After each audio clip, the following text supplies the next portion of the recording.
고맙습니다. 훈계를 회상하라 말씀의 제목으로 귀한 시간 함께 나누기를 원합니다. 원어 해석은 31절 그러므로 깨어있으라 내가 3년을 밤낮 쉬지 않고 눈물로 각자를 훈계하던 것을 회상하라. 그리고 형제 삶이여 너의 삶을 하나님과 접하여 세울 수 있고 거룩하신 모든 삶 안에서 너의 삶에게 상속권을 줄 수 있는 그의 은혜의 말씀으로 내가 지금 삶을 제시한다. 나는 은이나 금이나 의복이나 하나도 탐하지 않았다 그랬어요. 잘못된 해석된 삶을 전파하는 머리가 하얘져 있는 장정된 감독상 그들이 일이라고 말씀했습니다. 그 감독 삶이 배우고 있는 제자들 삶도 끌어내릴 것이다. 그들이 일어날 것이다. 라고 바울 사도는 말씀하면서 오늘 그러므로 깨어있으라 이렇게 말씀합니다. 정신을 차려라. 경계하라. 그러니까 내 경계가 무너져 버리면 그 이리의 삶이 나를 끌어내린다는 겁니다. 그래서 네가 가지고 있는 모든 기능을 모아라. 너의 가지고 있는 모든 감각을 살려내라. 이렇게 말씀합니다. 계시록 16장 15절로 16절에는 보라 나는 도적같이 온다. 깨어있는 자와 그의 옷을 지키는 자는 행복하다. 이는 벌거벗고 활보하지 못하게 하려 하며 그의 부끄러움을 저 삶이 보지 못하게 하려 함이다. 그리고 그가 히브리 음으로 아마겟돈이라 초청하는 곳에 이르고자 왕을 모았다 그랬어요. 깨어있는 자, 옷을 지키는 자. 그래서 벌거벗고 다니지 않도록 부끄러운 삶을 저 삶이 보지 못하게 하려고. 그럼 저 삶은 누굴까? 머리가 하얘 있는 이리의 삶이라는 겁니다. 종교 지도자들이 잘못된 말씀을 해석하는 그 장정되어졌다고 말하고 있는 자들입니다. 도적같이 오실까? 왜 도적같이 오실까? 노획하러 오신 거죠. 도적은 하는 일이 뭡니까? 훔치는 일이죠. 여러분들도 오늘 도적으로 오셨죠. 오늘 이 말씀이 선포되는 여러분들의 마음에 이 말씀이 선포되어진다는 건 뭐냐면 이 말씀을 훔쳐가야 돼요. 이 말씀을 노획해 가셔야 됩니다. 그러니까 우리는 어떻게 보면 사랑스러운 도둑이죠. 악한 도둑이 아니라 사랑스러운 도둑. 군인이 적의 군용품을 전쟁에서 빼앗아가죠. 전리품을 빼앗아갑니다. 도적인데 합법적이죠. 그러니까 훔쳐갈 수 있는 자는 어떤 자냐? 전쟁에서 승리한 자만이 훔쳐갈 수 있어요. 주님은 승리자죠. 저와 여러분들의 생각을 뛰어넘으신 분이죠. 저와 여러분도 나의 생각을 뛰어넘어야만 훔쳐갈 수 있어요. 그래서 마음을 훔쳤다 이렇게 표현하잖아요. 주님의 마음을 훔칠 수 있고 저와 여러분들의 마음을 훔칠 수 있는 자는 이겨야 합니다. 이기지 못하면 못 가져가요. 못 가져가면 손해죠. 오늘도 이 말씀을 훔쳐가시기를 바랍니다. 그의 옷을 예수 그리스도의 옷을 지켜라. 하늘과 땅이 벗겨지는 날이 있었죠. 홀딱 벗는 날이 있었어요. 베드로서 3장 10절에 주의 날이 밤안에 도적같이 도착하리니 그날 안에서 하늘 삶이 굉음으로 지나갈 것이며 초등 항문이 불살라져 풀어질 것이며 땅과 그 안의 행위가 불태워질 것이다 그랬어요. 확 벗겨버리시는 거예요. 초등학문이. 초등학문을 주님은 훔치러 오셨어요. 초등학문에 있는 자들의 삶을 훔쳐가시고 고등학문의 삶으로 다시 갖다 놓으시는 거죠. 그래서 도적같이 오셨다 이렇게 표현합니다. 나의 목숨을 훔쳐가시고 우리에게 살아있는 영을 선물로 주시는 겁니다. 히브리 음으로 아마겟돈이라고 하는 장소에 회집을 합니다. 거기가 최후의 격전지이기도 해요. 건너온 자들입니다. 히브리는 건너가다, 통과하다. 우리의 삶은 늘 통과죠. 어제를 패스하고 왔기 때문에 오늘 이 자리에 있을 수 있는 겁니다. 어제를 패스하지 못한 자는 지금의 내가 없는 것이죠. 아마겟돈이라고 하는 이 의미는 흐릿하게 보이다, 또 무깃도라고 하는 산지를 의미하고 있어요. 회합 장소이기도 합니다. 공격하고 침략하기 위해서 군집하는 그 곳이기도 합니다. 모아야죠. 전쟁으로 인해서 왕들의 집합 장소. 그래서 구약에서는 이 지역을 무깃도라고 이야기합니다. 무깃도 평원. 그 근처에는 갈멜산이라고 하는 산이 있었어요. 그러니까 그 무깃도 평원을 암시하는데 거기가 아주 최적화되어져 있는 군사적인 요충지이기도 했습니다. 훈련하는 곳이죠. 전쟁하는 곳입니다. 종말론자들은 이 아마겟돈 전쟁이 일어날 것이다. 그래서 종말이 올 것이다. 이 지구촌에, 이 우주에. 그러면 현대판 아마겟돈은 어디에 있을까? 과연 존재할까? 보여지는 이 자연계에 아마겟돈이 있단 말인가? 없습니다. 그러면 그 아마겟돈은 어디에 있어야 되는가? 저와 여러분들의 사상 속에 있어야죠. 저와 여러분들의 회상 속에, 기억 속에 있어야 됩니다. 그러니까 우리의 기억을, 우리의 생각을, 우리의 마음을 뭐 하셔야 돼요? 계속 훈련하셔야죠. 왜? 거기가 격전지이기 때문입니다. 마음하고 싸우는 거죠. 우리의 생각과 싸우는 것이죠. 거기가 아마겟돈입니다. 근데 왜 왕들을 모았을까? 어떤 왕을 모았다는 말인가? 거짓 예언자 입에서 나오는 개구리 닮은 새 영을 가진 사망에서 왕노릇하는 자들입니다. 그들과의 전쟁이에요. 우리의 전쟁은 사망에서 왕노릇하고 있는 그 왕들과의 전쟁입니다. 그러니까 순간순간 나를 사망으로 끌고 가죠. 근데 그 왕의 모습이 뭐냐면 거짓 예언자의 모습이고 개구리를 닮았대요. 더러운 새 영을 가졌답니다. 강화되어진 영, 불순한 영. 그러니까 계속 내 안에 이게 중성으로 있다 보니까 내 안에 계속 전파하는 거예요. 내 안에 계속 그 사상을 뿌리고 있는 겁니다.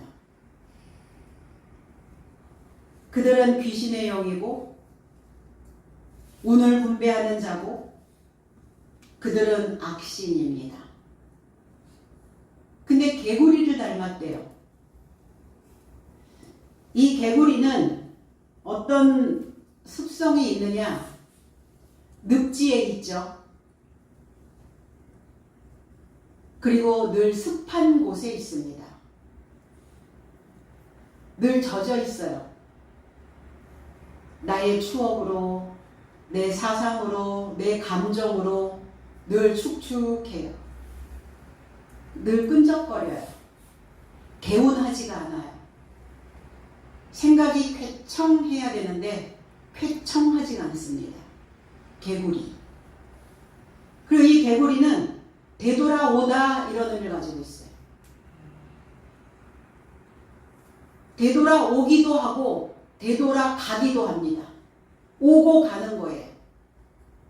어떻게 가냐면 껑충 뛰어서 가고 껑충 뛰어서 옵니다.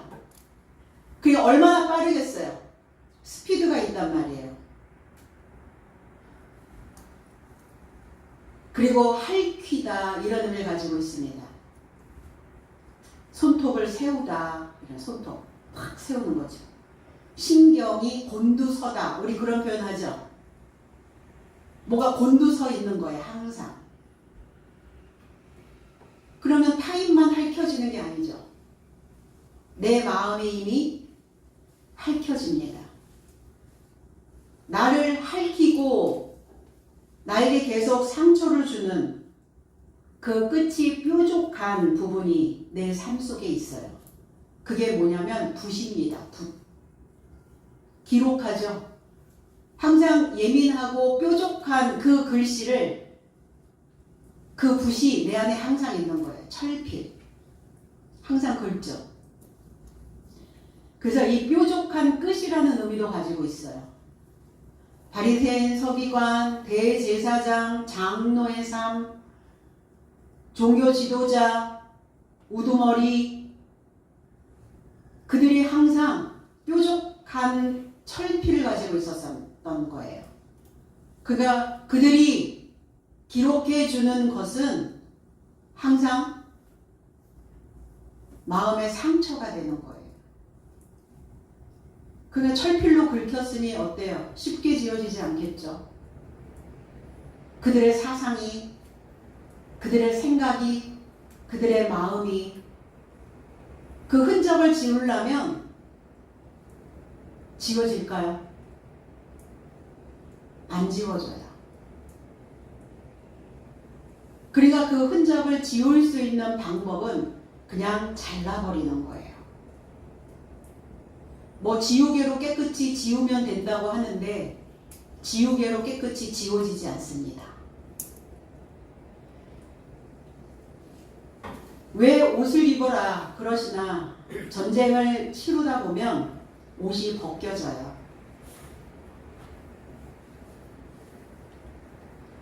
옷이 확 벗겨지니까 그리스도 옷 언제 입었냐? 하나님이 내게 주신 그 옷 내 안에 걸쳐져 있지 않는 겁니다. 그러니까 그리스도로 늘 그 옷 안에 있으려면 지금의 나를 현재의 내 생각을 내 마음을 유지시켜야 된다는 겁니다. 근데 우리 하나님 망각하고 나의 생각, 내 감정 그리고 들어오는 어떤 자극들 이런 것들을 추구하면서 그 자체가 되어져 버리죠.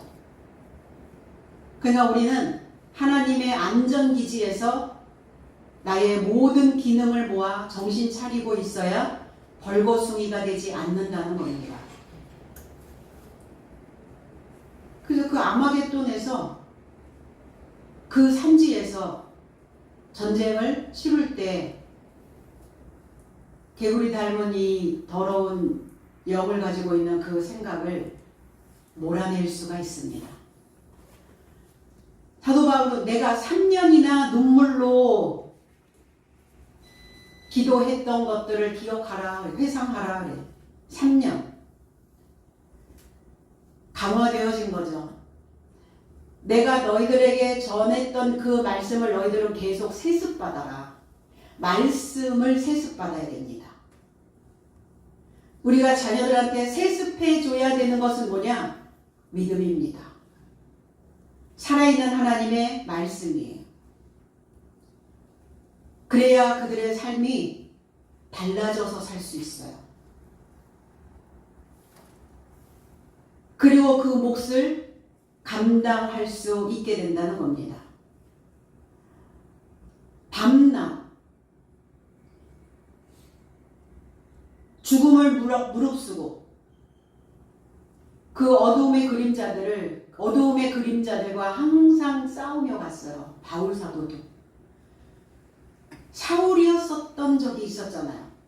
사울로 살았잖아요. 그러니까 어느 시점에 바울로 달라지면서 변경을 하면서 사울의 사상이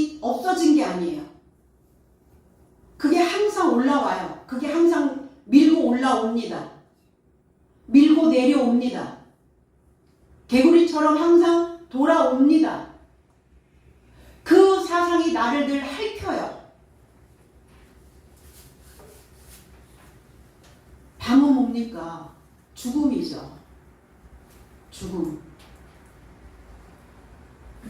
빗나가 있는 것이죠. 그러니까 그 밤과 낮을 죽음을 경험하고 또 말씀으로 돌아오며 내가 살아있다라고 느끼고 또 똑같이 인생들에게도 밤을 가고 있는 자들과 낮이 되어져야 되는 자들에게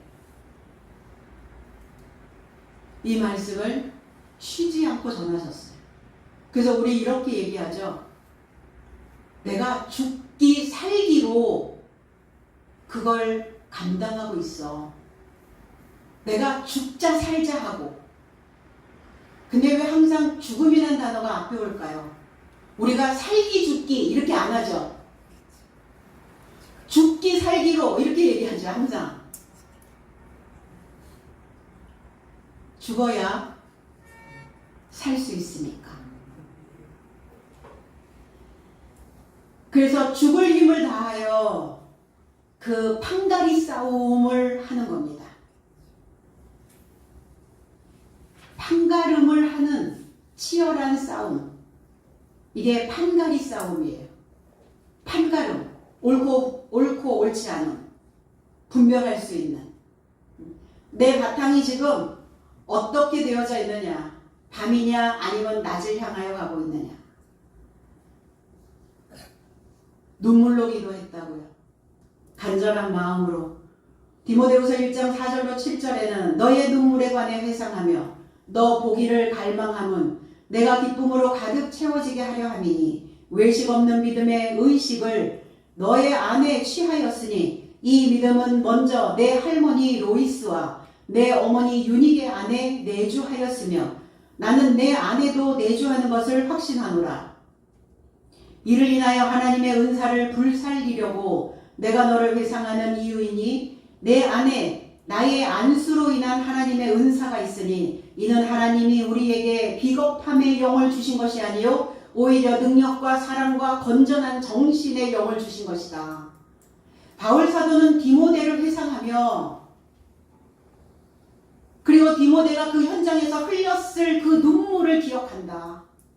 내가 너희들이 이 신앙을 지키고 이 말씀을 지키고 하나님의 영을 너희 안에 그리고 더러운 영과 그 귀신의 영과 그 격전지에서 싸우면서 흘렸던 그 눈물을 나는 기억한다. 회상하고 있다.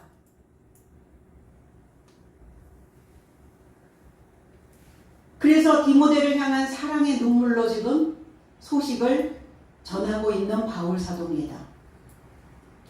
로마에서 포로가 되어 있는 상황이에요. 지금 잡혀 있는 상황이거든요. 바울 사도가. 그래서 디모데가 흘렸을 눈물을 떠올리며 회상하며 그 보고 싶은 갈망이 기쁨으로 채워지기를 원하고 있다. 그의 아버지는 헬라인이었습니다. 외할머니는 로이스, 유쾌하다 이런 뜻이에요. 그는 유대인이었습니다. 어머니도 유대인. 어머니 유니게라고 하는 의미는 유명한 정복자, 선한 승리라는 의미를 가지고 있어요. 신앙 안에서의 우리는 승리자. 말씀을 통해서 내 안에 불쾌감이 아니라 유쾌감이 항상 기뻐함이, 감사함이 넘치는 인생. 이게 바로 할머니. 그래서 모계 사회가 모계 중심 사회, 모계 중심적인 신앙의 체계가 만들어졌던 겁니다. 우리나라도 마찬가지 모계 중심입니다. 아버지의 성씨를 따서 산다고 하여 부계 중심이 아니었어요. 어머니 가르치시고 어머니 집안을 돌보고 아이들에게 늘 교육하고 교훈하고 그래서 아버지들은 씨만 줄 뿐이지 그 외의 것들은 하지 않았어요. 탓했죠. 자녀들이 나가서 조금 잘못된 행동을 하거나 다른 사람들의 지탄을 받는 행동을 하거나 이러면 뭐라 그래요? 집에서 너는 뭐 했어? 이러잖아요. 집에서 애들을 어떻게 가르친 거야? 이렇게 얘기하잖아요. 그러니까 그 얘기는 목의 중심이었다는 것을 인정하고 있는 겁니다. 그래서 믿음의 영향을 받았던 거예요. 이 조부모들은 그 믿음의 영향을 주실 수 있어야 된다는 겁니다. 각 사람을 훈계했다. 이 훈계라고 하는 단어가 눈의 태호라는 단어예요. 누스라는 단어와 티떼미라고 하는 단어, 두다, 배치하다 이런 뜻이에요. 누스라는 단어는 지능이라는 뜻이거든요. 그 지능을 배치하다, 그 지각을 두었다 이런 표현이에요. 내가 가르치고 야단치고 혼내고 이게 훈계가 아니라 그리스도의 지능을 두었다. 그 마음에 두었다. 그래서 마음에 두다 이런 뜻이에요. 그럼 마음에 그리스도 예수의 지능을, 그리스도 예수의 지각을 두었다면 그는 분명히 교정되었어야 될 겁니다. 그리고 개심이 되었어야 돼요. 마음이 바꿨어야죠. 잠언서 12장 1절에는 훈계를 좋아하는 자는 지식을 좋아하거니와 징계를 싫어하는 자는 짐승과 같으니라 그랬어요. 징계, 견책, 잘못을 꾸짖고 나무라 바로잡으려고 하는 것이죠. 그러니까 나의 지능에 어떠한 지식이 두었나, 어떠한 교훈이, 어떠한 것이 내 마음에 놓여져 있는가.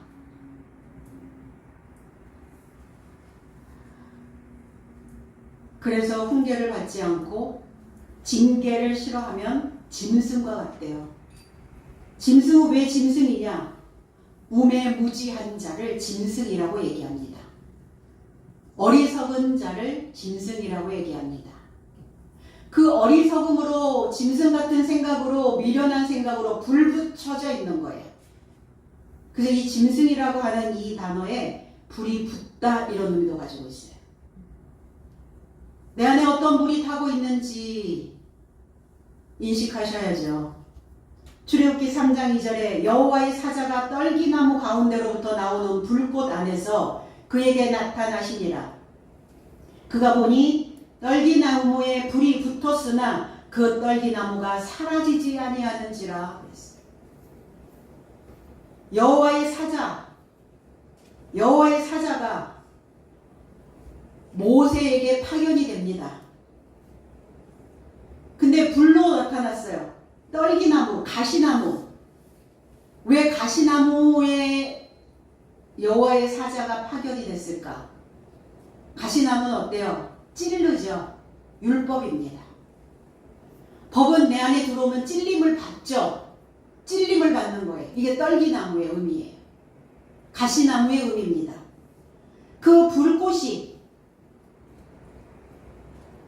그 불꽃 안에서 나타나셨다.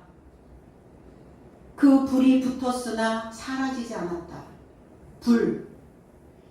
모세에게 말씀하시고자 하는 것은 뭐냐면 네가 인도해야 되는 백성들은 짐승과 같은 자다. 우매무지한 자들이다. 미련한 자들이다.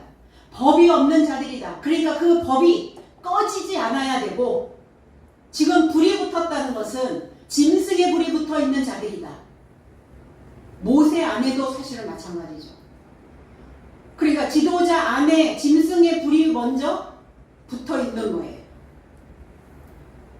그 불이 이제 그리스도 예수의 불로 바뀌는 거죠. 그러니까 그 짐승의 불이 붙어 있으니까, 불이 붙었으니까 그 법의 불로 그 백성들을, 무지한 자들을 이끌어내라. 그러나 그 불은 쉽게 꺼지면 안 된다. 그래서 그 떨기나무가 사라지지 아니하는지라 그랬어요. 구약에 긴 시간을 와야 되잖아요. 그러니까 그 불이 꺼지면 안 되죠. 우리 안에도 있습니다. 짐승 같은 본능적인 그 속성적인 그 불들이 늘 불붙어 있어요. 근데 그 불꽃은 그리스도 예수가 오시면서 조금 사그라져야 되거든요. 예전에 활활 탔다면 이제 그 불꽃이 조금 사그라져야 돼요. 그 불을 내가 감당할 수 있고 그 불을 내가 다스릴 수 있을 정도의 불이어야 돼요. 불이 확 붙어버리면 어때요? 감당이 안 되잖아요. 내 속에 화가 늘 불일 듯 일어나면 이게 주체가 안 되잖아요. 불이 붙었으나 그러나 그 불을 감당하셔야 됩니다. 그러니까 이 불도 꺼지면 문제예요.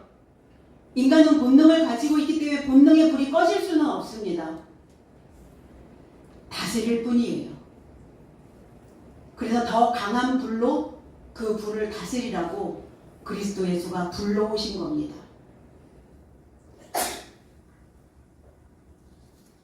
그래서 꺼지지 않는 불, 그리스도 예수도 꺼지지 않는 불, 생명의 성령의 불로,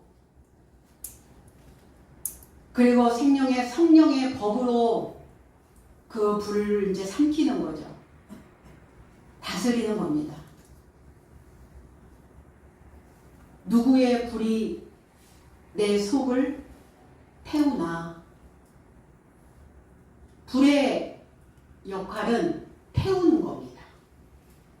근데 어떤 불로 타느냐예요. 모세에게 주셨던 그 불로 타느냐, 짐승 같은 불로 타느냐, 아니면 그리스도 예수의 불이냐. 그리스도 예수의 신부에게 그리스도 예수께서 불을 주신 거예요. 그래서 여자라고 하는, 구약에서 여자라고 하는 이 단어에 불을 소망하다 이런 의미를 가지고 있어요. 불을 소망하는. 애쉬라는 단어, 이쉬, 불을 소망하다. 이샤 이런 단어. 그리스도 예수의 불을 소망하는 거죠.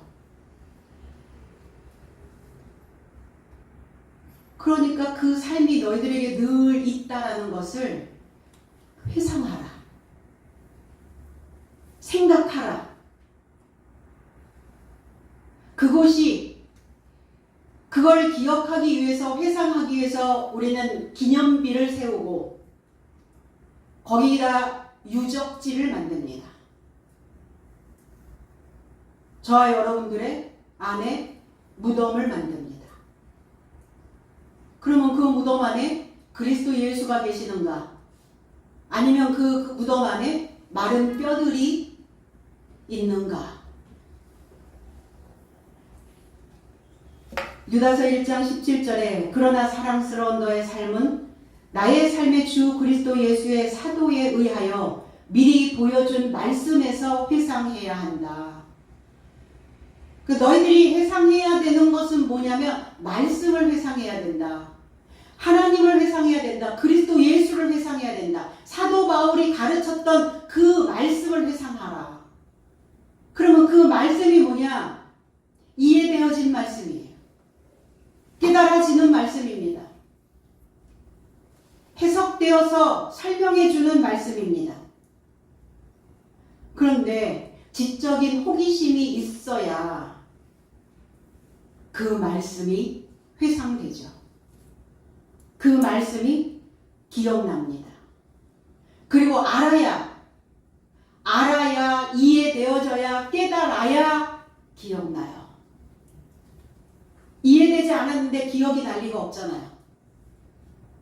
깨달아지지도 않았는데 그 말씀을 회상할 수도 없잖아요. 그러니까 해석된 말씀을 너희들은 회상하라. 은혜의 말씀께 부탁한다. 은혜. 우리 은혜라고 얘기합니다. 오늘이 우리에게 주어진 은혜. 우리에게 주어진 삶의 만족도, 그게 은혜입니다. 여러분들의 만족도는 높으십니까? 근데 이 은혜는 여성이에요. 그러니까 이 은혜는 어느 날 은혜가 떨어졌다, 은혜가 잉태됐다, 그럴 수가 없는 거예요. 은혜는 여성이기 때문에 항상 내 안에 잉태되어져 있어야 된다는 얘기예요. 은혜가 항상 내 품속에 있어야 된다는 얘기예요. 어머니의 품속에 있듯이.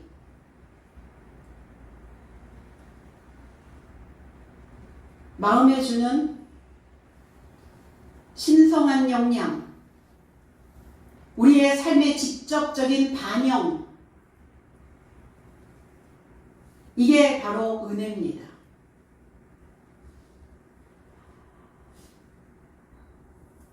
그래서 어떠한 영향을 드러내면서 사는 거예요.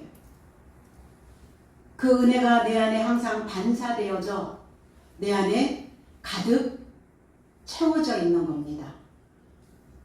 영적인 증여죠. 하나님 우리에게 증여해 주셨어요. 무엇을? 은혜를요. 삶의 만족을, 하나님의 선물을. 이 단어가 히브리어로 가면 헤세드라는 단어를 만들어냅니다. 은혜가 뭐냐? 생명의 울타리로 버팀대를 세워 하나님께 종속되는 것. 이게 은혜예요. 생명의 울타리로 내 삶에 버팀대를 만들어 주십니다. 그럼 버팀대를 왜 만들어 주실까? 날 측정하시려고. 그냥 지지대의 역할만 하는 것이 아니라 그 막대기로 세워주시는 거거든요. 측정 도구입니다. 은혜가 네 안에 잉태되어져 있는지 아니면 잉태가 안 되어서 떨어졌는지, 종속되는 게 은혜다. 하나님께서 나를 측정하는 것이 은혜다. 말씀으로 울타리 치는 것이 은혜다. 그러려면 쫓아가고 붙어 있어라.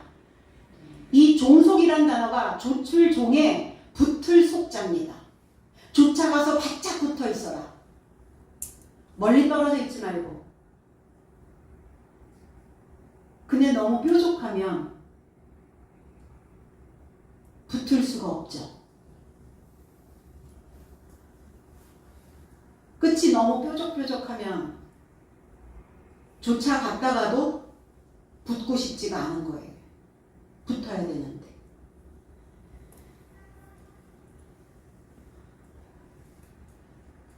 그래서 이렇게 하나님의 은혜에 매달려 있으면 떨어질 수가 없는 거죠.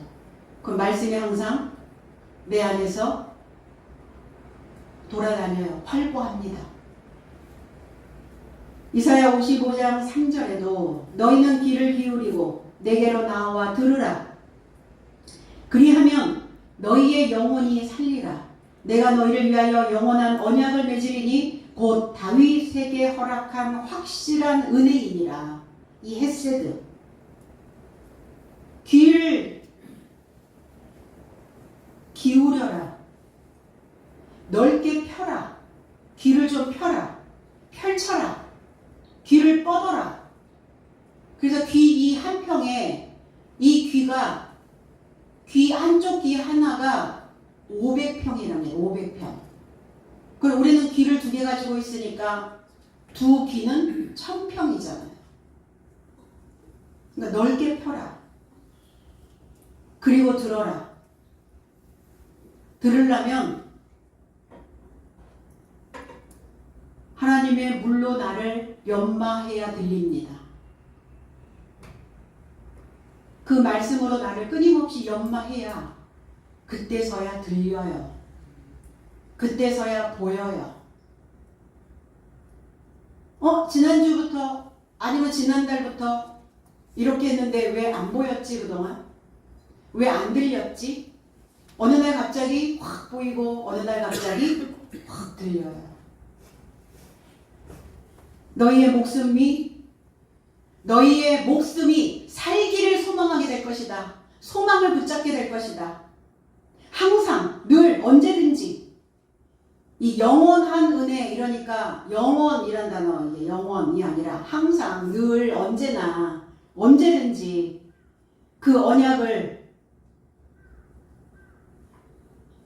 그러니까 하나님과 내가 언약으로 맺어지기 위해서는,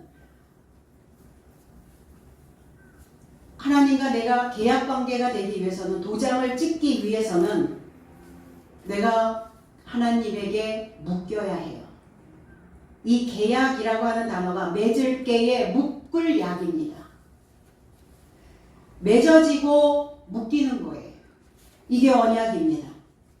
지켜야 할 의무를 정해놓고 어기지 않도록 서로 맺고 서로 묶고 그러는 거예요.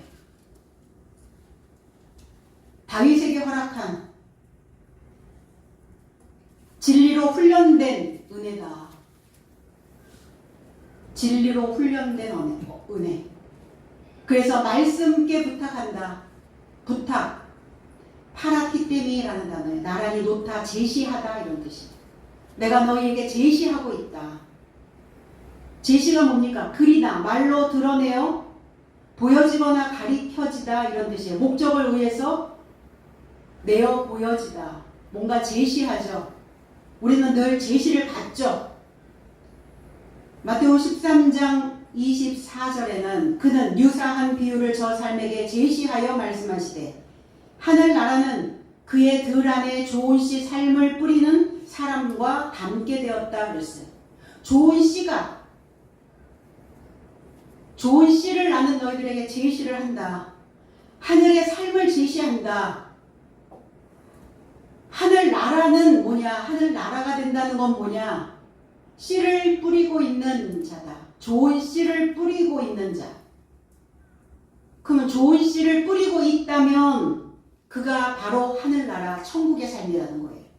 좋은 씨를 받아들이고 있다면 그 자가 바로 천국의 삶이 되어져 가고 있다는 겁니다. 그러니까 뭐 하셔요? 이 말씀을 지금 나에게 제시하라. 그 말씀께 부탁하고 제시하고 너희들을 든든히 세우기를 원한다. 그 위에 세우기를 원한다. 말씀 위에 세우기를 원한다. 유다서 1장 20절에는 그러나 사랑스러운 너의 삶은 너의 삶의 거룩한 믿음으로 자신의 삶을 건축하라. 성령 안에서 기도하라. 너의 삶을 그 위에 세우는 것은 하나님의 집으로 건축하고 있는 것이다. 그래서 건축자였어요. 바울 사도는 집을, 장막을 짓는 자였습니다. 말씀으로 그 짐승 같은 사람들에게 교훈하고 가르치고 그 훈계를 줌으로 인하여 하나님의 집을 건축해 주는 자였습니다. 성령 안에서 기도하라. 우리가 해야 되는 기도는 영 안에서, 거룩한 영 안에서 하는 기도입니다. 하나님은 거룩한 영 안에서 하는 기도를 원하신다는 거예요. 그 기도를 들으신다는 겁니다. 진리로 연마되어진 우리의 삶이 곧 기도입니다. 하나님을 향하여 소망하다 이런 뜻이, 하나님을 소원하다 이런 뜻입니다. 그러니까 거룩한 영을 갖지 못하면 기도할 수 없다는 거예요. 거룩한 영 안에서만 기도할 수 있다. 하나님을 소망할 수 없게 되니까 나의 삶이 건축되지 못하고 하나님의 영을 소유하지 못하게 되니까 하나님을 소원하지 못하는 겁니다. 하나님을 소원하는 그 자의 신앙은 어떤 자냐? 하나님이 주인 되는 겁니다. 하나님이 나의 주인이에요. 나의 주인이시여. 나의 주님이시여. 로마서 10장 8절에 오로지 무엇을 말하는가? 해석의 말씀이 내게 가까이 있어 너의 입안과 너의 마음 안에 있으니 이것이 나의 삶이 선포하는 믿음의 해석된 말씀이다 그랬어요. 이 해석된 말씀이 뭐냐? 내가 너희에게 이르는 말이 영이다. 이 해석된 말씀이 있어야 믿음이 생기고, 믿음이 생겨야 그 영 안에서 그 믿음으로 그 삶이 지어져 가는 겁니다. 세워져 가는 거예요. 거룩해진 모든 삶을 기업이 있게 한다. 우리는 하나님의 기업이다 이런 표현합니다. 하나님의 상속자라는 뜻이에요. 하나님의 상속권자라는 겁니다. 하나님의 유업을 물을 자라는 겁니다. 평생 그러니까 보증서를 내 안에 두고 가는 거예요. 이 상속이라고 하는 이 기업이라고 하는 클레로노미아라는 단어가 또 여성형입니다. 여성분 항상 품 안에, 항상 마음 안에, 항상 내 속에, 내 안에, 어디에? 하나님의 집에. 그 궁이 있잖아요. 자궁. 씨를 잉태하는 곳이 있잖아요. 집이 있잖아요. 거기에 항상 품고 있는 겁니다.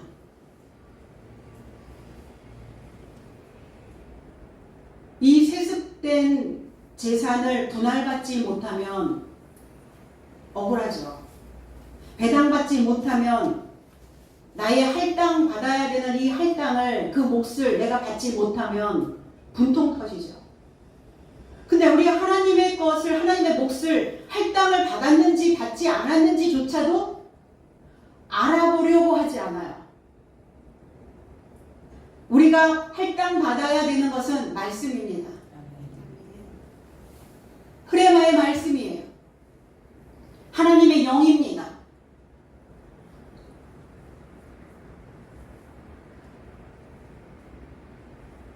그러니까 우리가 하나님의 것을 할당받고 분할받고 배당받으려면 가난해져 있어야 해요. 야고보서 2장 5절에 나의 사랑스러운 형제된 삶이여 들을지어다. 하나님은 이 세상의 가난한 자를 택하서 믿음 안에서 부유한 삶과 그를 사랑하는 삶에게 나라에 상속하는 삶을 연결된 소식으로 하신 것이 아니냐. 우리가 받아야 될 것 하나님의 영. 그 하나님의 영이 뭐냐? 복음, 에판겔리아, 소식. 우리의 상속은 연결된 소식을 배당받는 겁니다. 근데 아무 때나 소식이 배당되지는 않아요.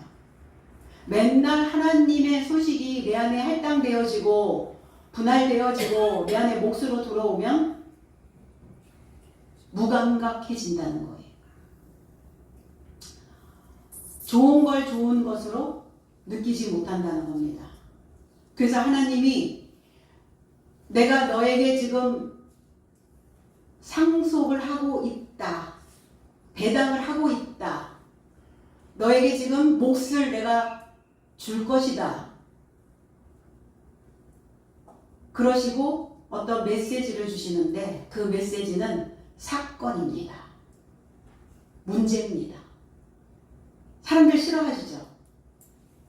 제발 우리의 삶에 사건이 벌어지지 않도록, 사고가 생기지 않도록, 문제가 발생되지 않도록. 아니요. 하나님 그 문제를 통해서 할당해 주신다는 겁니다. 뭐 할 수 있도록. 그 말씀을 통해서, 할당된 말씀을 통해서, 그 몫을 통해서 그거를 원활하게 해결할 수 있도록. 그래서 또 흘러가게 하시는 거예요.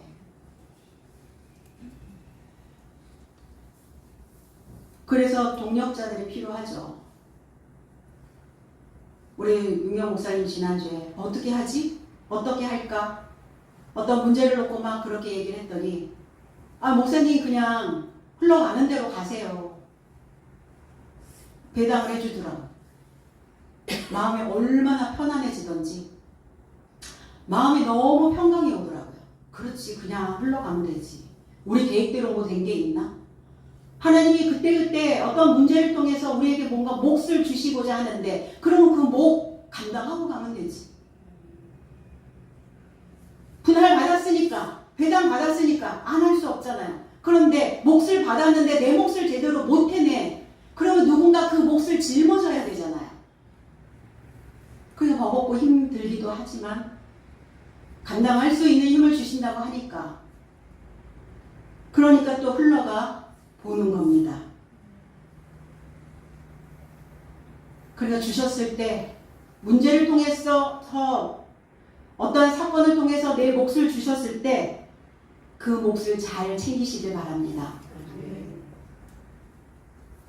온전한 복음이 되어지려면 인이 떨어져야 돼요. 구약은 다 봉인을 해놨어요. 인을 쳐놨어요. 인을 쳐놨다는 것은 뚜껑 덮어놨단 말이죠. 계시록에 가서야 인이 떨어지잖아요. 천사들이 소식을 전하는 복음이 들어갈 때 이 봉인된 것들이 떨어지거든요. 인이 떨어져야 그래야 온전한 소식이 되어질 수 있습니다. 인이 떼어지지 않았다는 것은 눈을 감고 있다는 거예요. 아직 소경이라는 겁니다. 인이 떼어지고 있다는 것은 뭐냐? 눈을 떴다는 거예요. 깨어 있다는 겁니다. 말씀이 깨달아진다는 거예요. 말씀이 깨달아지지 않은 상태에 있는 사람들은 여전히 봉인된 상태. 봉인. 그래서 우리는 사랑의 눈을 떴다. 돈의 눈을 떴다. 우리 눈을 떴다는 표현을 합니다. 진리의 눈을 뜨고 하나님의 말씀에 눈을 뜨고 성경을 보는 눈이 떠져야 될 줄로 믿습니다. 나는 어떤 사람의, 어떤 여자의, 어떤 남자의 아무것도, 어떤 것도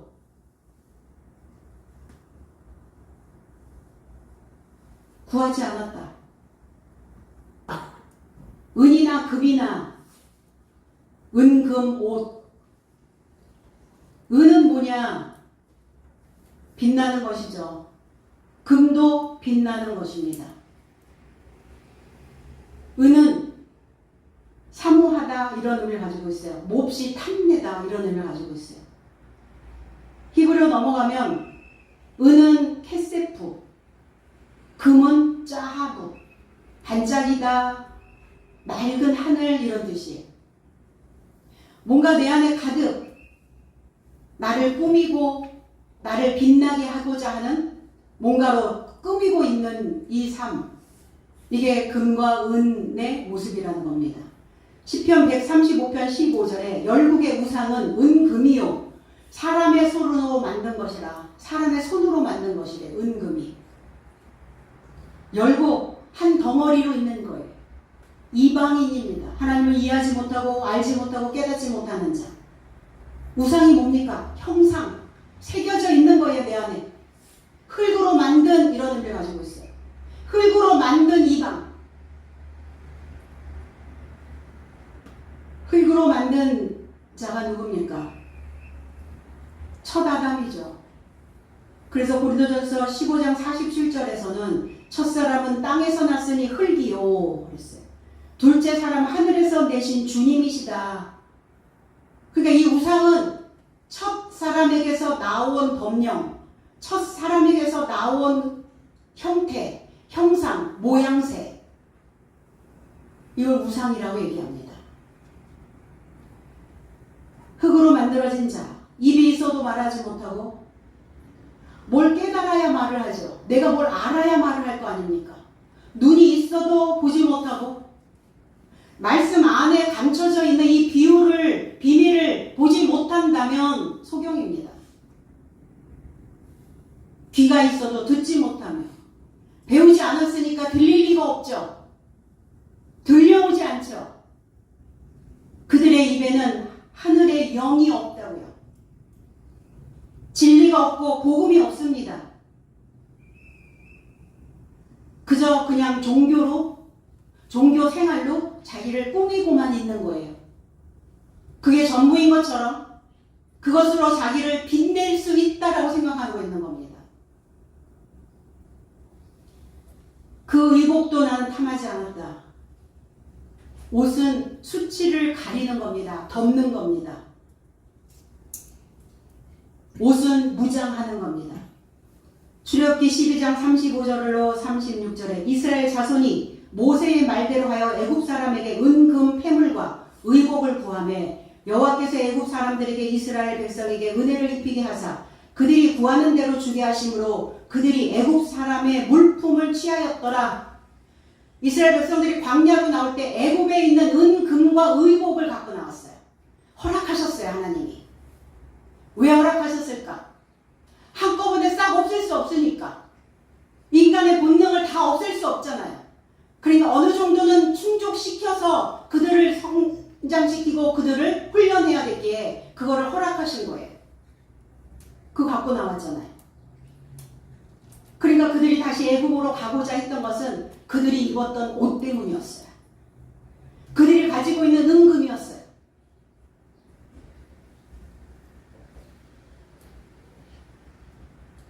그러니까 바울은 은금 의복을 탐하지 않았다, 구하지 않았다라는 것은 이 애굽의 지식을 탐한 적 없다. 사울로 있었을 때의 그 찬란한 그것을 원한 적 없다. 갈망한 적 없다. 마음에 둔 적도 없다.